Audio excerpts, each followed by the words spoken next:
All right, guys, welcome back to NFC North Roundtable. In today's video, we're going to go over the general outlook of the Green Bay Packers, what we learned in 2024, and then, of course, what to expect in 2025. First, I want to start off by saying this video is being sponsored by BetUS. Head over to BetUS and use code YouTube150 at sign up for a 150% deposit match on your first deposit. Using code YouTube150 will also get you a 125% deposit match on deposits number 2 and number 3. Of course, BetUS already has the Super Bowl bets and lines up on their website, and right now, the Kansas City Chiefs are favored by just 1 point, so they're minus 127 in terms of the money line.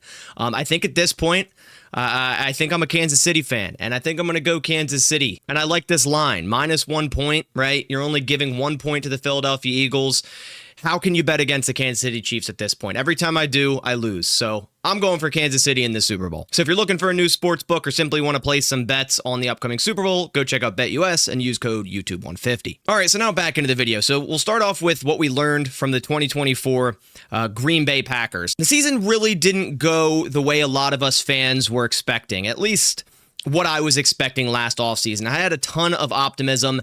And I don't want to sit here and act like it wasn't great that the Packers made the playoffs. Like, I'm happy that they made the playoffs. I expected them to win 13 games. I had a record prediction at 13-4. Of course, the Packers went 11-6, so I was off by 2 wins there. But if before the season started, you were to tell me that there would be 3 games that Jordan Love didn't really play in, and they had to use Malik Willis as a backup quarterback, I probably wouldn't have predicted 13-4. I may have predicted less than 11-6, maybe even 10-7. So all things considered, there was a lot of injuries with the Green Bay Packers this season. Among, many other teams had a ton of injuries as well and overcame those adversities.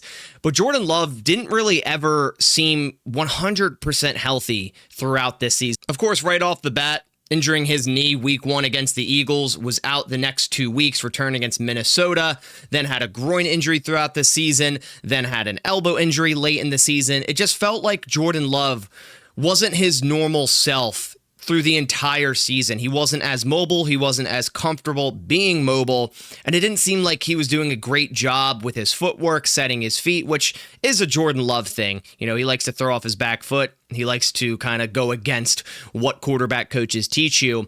But overall, it wasn't a terrible season from Jordan Love. It started pretty poor in terms of interceptions, in terms of turnovers, but he did turn that around as the season went on.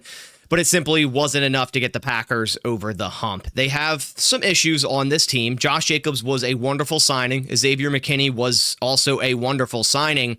They need to figure out wide receiver number 1. They won't have Watson until at least week 12 in 2025. So whether that's through the draft or free agency or even a trade, the Packers need to figure out wide receiver number 1. They also need to figure out the continuity of the offensive line, whether that's going to be Jordan Morgan starting at what position? I don't know, a guard, a tackle.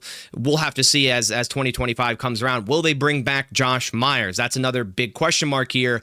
And if the Packers don't bring back Josh Myers, are they going to go out and sign a free agent like Drew Dahlman, draft a center, or simply kick Zach Tom or Elton Jenkins into center and then replace their respective position either via Jordan Morgan or, again, the draft or free agency? So overall in the offense, there are some things to clean up. The defense was definitely the strong suit of the Green Bay Packers there in 2024. On offense, you want more production out of the tight end room, not named Tucker Kraft. It was a down year for Luke Musgrave where we all kind of thought he was going to be tight end number 1.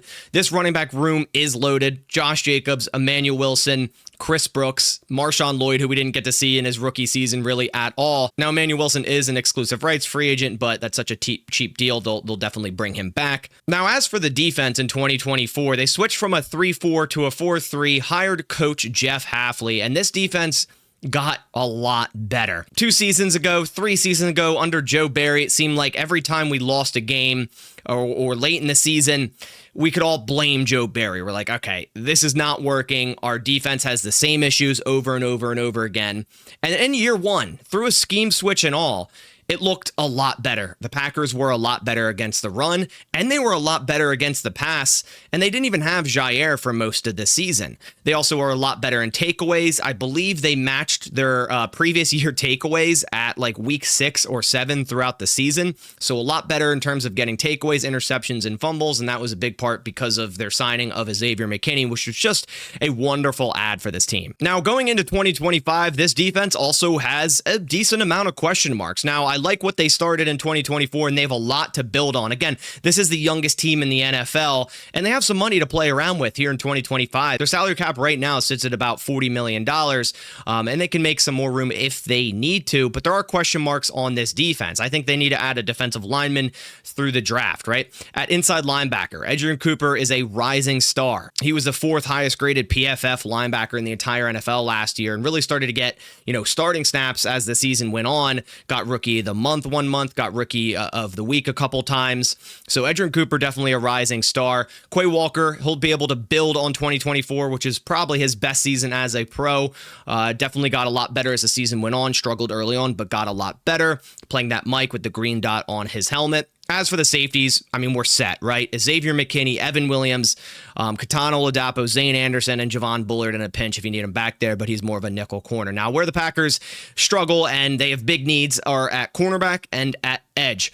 Outside of Rashawn Gary, we expected more production out of guys like Lucas Van Ness, Kingsley Enagbare, and we simply didn't get that. Now, other guys did step up, such as Brenton Cox Jr., so that's something to circle there going into 2025. That guy can compete for a starting job, but they need to add more edge rushers. You can never have enough. It's always important to get after the quarterback. As for the cornerback position, this offseason, a lot of the talk is, what will the Packers do with Jair Alexander? My best bet is they will keep Jair.